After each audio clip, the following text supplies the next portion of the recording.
복된 소식 아름다운 소리 AM 1590kHz 시카고 기독교 방송입니다.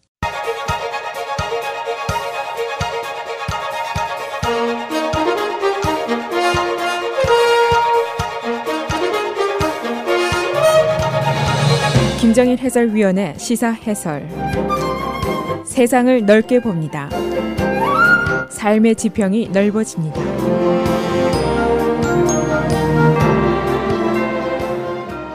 시사해설입니다. 연방정부 폐쇄 사태가 오늘 3일째로 접어들었습니다. 오늘 상원에서 낮 12시에 3주짜리 단기 임시 예산을 통과시켜서 일단 정부 폐쇄 사태를 끝내자 하는 시도가 있게 되어 있습니다. 그러나 이 안이 통과돼서 폐쇄가 끝날지 여부는 이 시간 현재로는 확실치가 않습니다. 양측 공화당 민주당의 협상 예상이 분명치 않기 때문입니다. 이 문제의 핵심은 역시 드리머들의 문제입니다. 민주당에서는 임시 예산을 통과시켜 줄 테니까 드리머들의 추방 유예를 보장을 해라 하는 요구를 하고 있고, 그러나 공화당 측에서는 일단 먼저 예산을 통과를 해라, 그 다음에 드리머들의 해결점을 찾자, 그런 상반된 주장을 하고 있습니다. 각각 정치적인 베이스의 의사에 반하기가 어렵기 때문입니다. 공화당과 민주당 화이트하우스는 지난 주말 동안에 서로 상대방에 대한 비난 게임을 활발하게 벌였지만은 지금으로서는 정부 폐쇄 사태가 정치적으로 누구에게 유리할까, 누구에게 불리할까 확실하지가 않습니다. 다행히 정부가 폐쇄되어 있지만은 소셜 시큐리티 책은 오게 되어 있습니다. 그러나 오늘부터 수십만 명의 연방정부 공무원들이 임시 휴직에 들어가게 되고, 시중의 불안감은 새로운 주가 시작되면서 크게 올라가게 됩니다. 그래서 오늘은 연방정부 폐쇄 3일째, 현재 어떤 협상이 진행되고 있는지, 어떤 비난 게임이 진행되고 있는지, 또 우리 실생활에 미칠 영향은 어떤 것들인지 알아보도록 하겠습니다. 지난 토요일 밤 자정을 기해서 연방정부는 폐쇄가 됐습니다. 공화당, 민주당 지도부는 이 비상사태 타개를 위해서 여러 가지 시도를 했지만은 지금까지는 확실하게 성사된 것이 없고, 양당의 중도적인 의원들 약 20명이 현재 교착 상태를 타개하기 위해서 중간 역할을 하고 있습니다. 그러나 상원이 오늘 낮에 임시 단기 예산 3주짜리인데 이것을 통과시킨다고 하더라도 지금 비상사태가 풀렸다고 단언하기는 어렵습니다. 왜냐하면 하원의 동의 여부가 확실하지 않기 때문입니다. 이미 하원은 임시 예산을 통과시킨 입장이고, 반이민 정서가 깊은 지역구 의원들의 거취도 의심이 되기 때문입니다. 또 한 가지는 트럼프 대통령의 태도입니다. 이미 그는 이번 예산 협상에서 여러 번 말을 바꾸었습니다.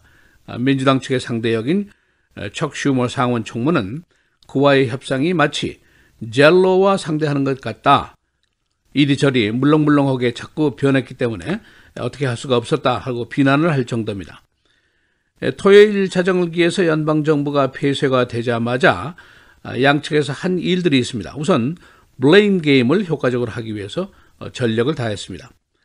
두 번째는 또 다른 임시 단기 예산을 제안을 했는데 오늘 낮 12시에 표결에 붙여지게 됩니다.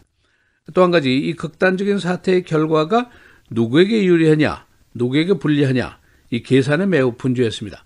아직 확실한 것은 없지만은 워싱턴 포스트의 폴에 따르면은 51대 40 민주당이 우세한 것으로 나왔습니다.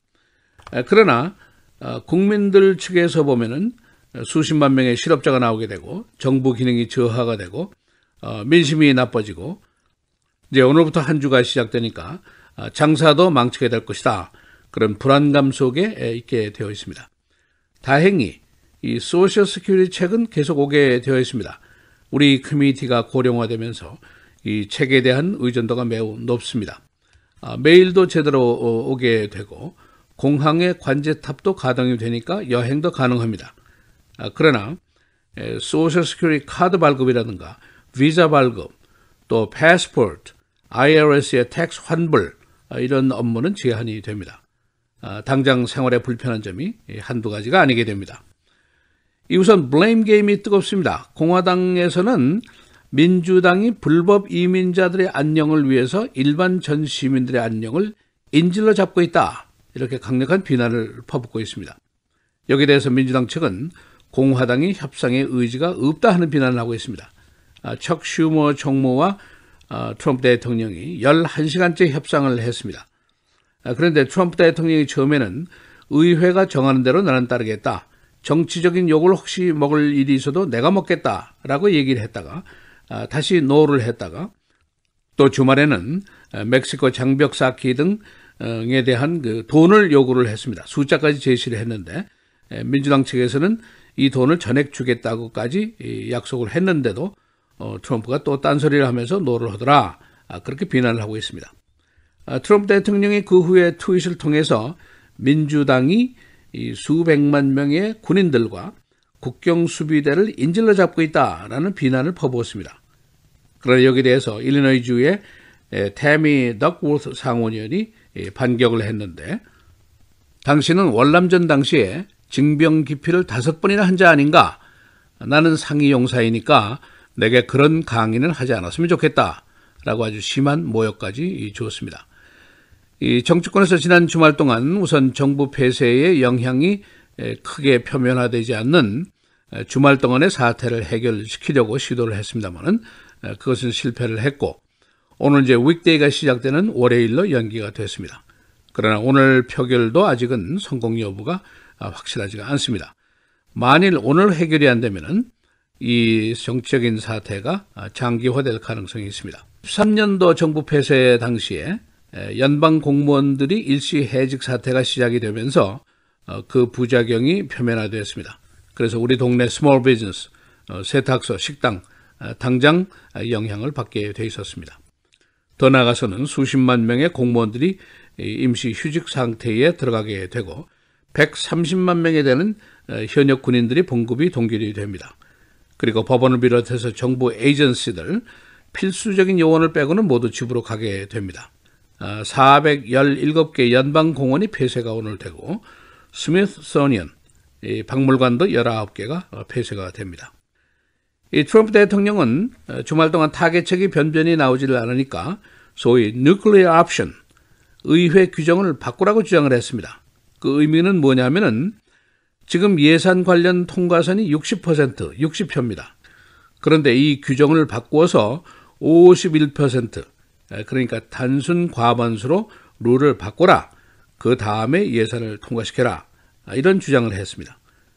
그러나 공화당, 민주당 양당 지도부는 그의 주장을 즉각 묵살하기로 했습니다. 중요한 법안의 합의 문턱을 낮추는 것이 능사가 아니라는 이유 때문입니다. 어느 당이나 다수당도 될 수 있고 소수당도 될 수 있는데 의회의 존엄성이라든가 또는 민의에 대한 존엄성, 이것이 50%로 다 처리될 수 없다 하는 그런 주장 때문입니다. 오늘 낮 12시에 진행이 되는 임시 법안 통과에 기대를 걸어봅니다. 시사해설 김정일입니다.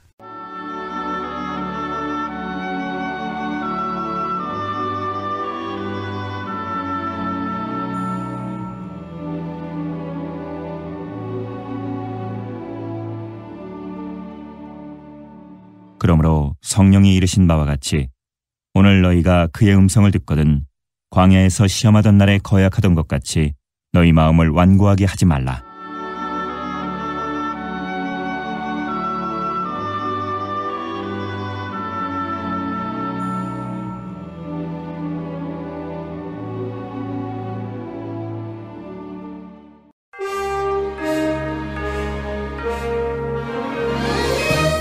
(1월 22일) 월요일 헤드라인 오늘의 주요 뉴스입니다. 상원이 시카고 시간 오늘 오전 11시 셧다운 사태 해결을 위한 단기 임시 예산안 재표결을 진행합니다. 맥코넬 공화당 상원 원내대표는 어제 연방정부 업무가 다시 시작되면 다카 협상을 오는 2월 8일까지 진행할 것이라고 밝혔습니다. 트럼프 대통령은 연방정부 업무 재개를 위해 공화당의 의결 정족수를 낮추는 이른바 핵 옵션을 사용할 것을 요구했지만 맥코넬 원내대표는 이를 거부했습니다. 대신 오는 2월 8일까지 단기 예산안을 통과시킨 뒤 민주당과 다카, 국경 장벽 등의 문제를 놓고 협상을 벌이겠다는 입장입니다. 마이크 펜스 부통령이 이스라엘을 방문했습니다. 중동 순방 중인 펜스 부통령은 어제부터 이틀 일정으로 이스라엘에 머물며 베냐민 네타냐후 이스라엘 총리와 회동하고 오늘 이스라엘 의회에서 연설했습니다. 펜스 부통령은 레우벤 리블린 이스라엘 대통령을 면담하고 통곡의 벽과 야드바셈 홀로코스트 추모관을 찾을 계획입니다.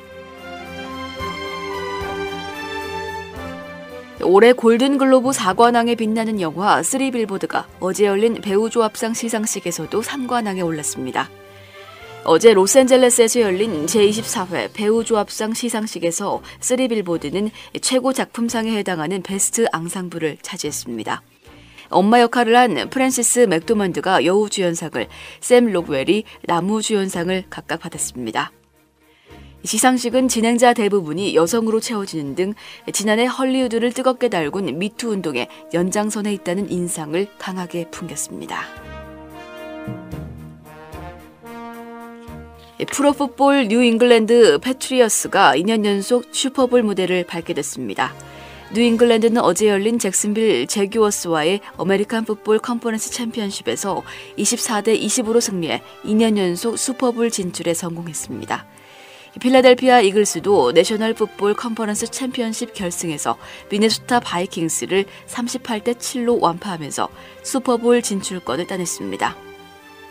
제52회 슈퍼볼은 오는 2월 4일 미네어폴리스 US뱅크 스타디움에서 열립니다. 연방정부 폐쇄가 3일째 계속되면서 시카고 지역에서도 오늘부터 영향이 미치기 시작합니다. 시카고에 있는 각급 연방정부 사무실에 패스포트 발급 업무, 비자 업무, 소셜 시큐리티 카드 발급 업무 등이 지연됩니다. 놀스 시카고에 있는 해군 기지에 민간인 행정요원 3,500명도 임시 휴직에 들어갑니다. 그러나 소셜 시큐리티 책과 일반 메일 등은 정상적으로 운영됩니다. 시카고 지방에 안개주의보가 내려진 가운데 오늘 비가 계속돼 운전자들의 주의가 요구됩니다. 어젯밤부터 오늘 오전까지 계속된 안개로 일부 지역의 시계가 4분의 1마일에 그쳤었습니다. 오늘 기온은 최고 54도까지 올라가겠으나 밤부터 기온이 다시 내려가면서 기온 차이가 크게 나 내일은 일부 지역에 눈이 내릴 것으로 예보됐습니다. 시카고 지역 방송에서 수십 년간 활동해온 웨더맨 존 콜만이 83세로 별세했습니다. 그는 채널 2, 5, 7 등에서 약 40년간 활약한 후 전국 웨더 채널을 설립했습니다. 가족은 사인을 밝히지 않았습니다. 날씨입니다. 오늘은 흐리고 대부분 지역에 비가 내리겠고 낮 기온이 50도를 넘으면서 낮에는 포근한 날씨가 예상되지만 밤부터 기온이 대폭 떨어지면서 일부 지역에는 비눈이 내리는 곳도 있겠습니다. 낮 최고 54도, 밤 최저 30도입니다. 내일은 흐린 가운데 기온이 30도대로 내려가면서 곳에 따라 눈발이 날리는 곳도 있겠습니다. 낮 최고 33도, 밤 최저 22도. 수요일은 오전에 흐린 날씨 보이다 오후부터 맑겠고 낮 최고 33도, 밤 최저 23도입니다. 목요일부터는 기온이 대폭 오르면서 주말 동안 다시 추위가 주춤하겠습니다. 낮 최고 45도, 밤 최저 33도입니다.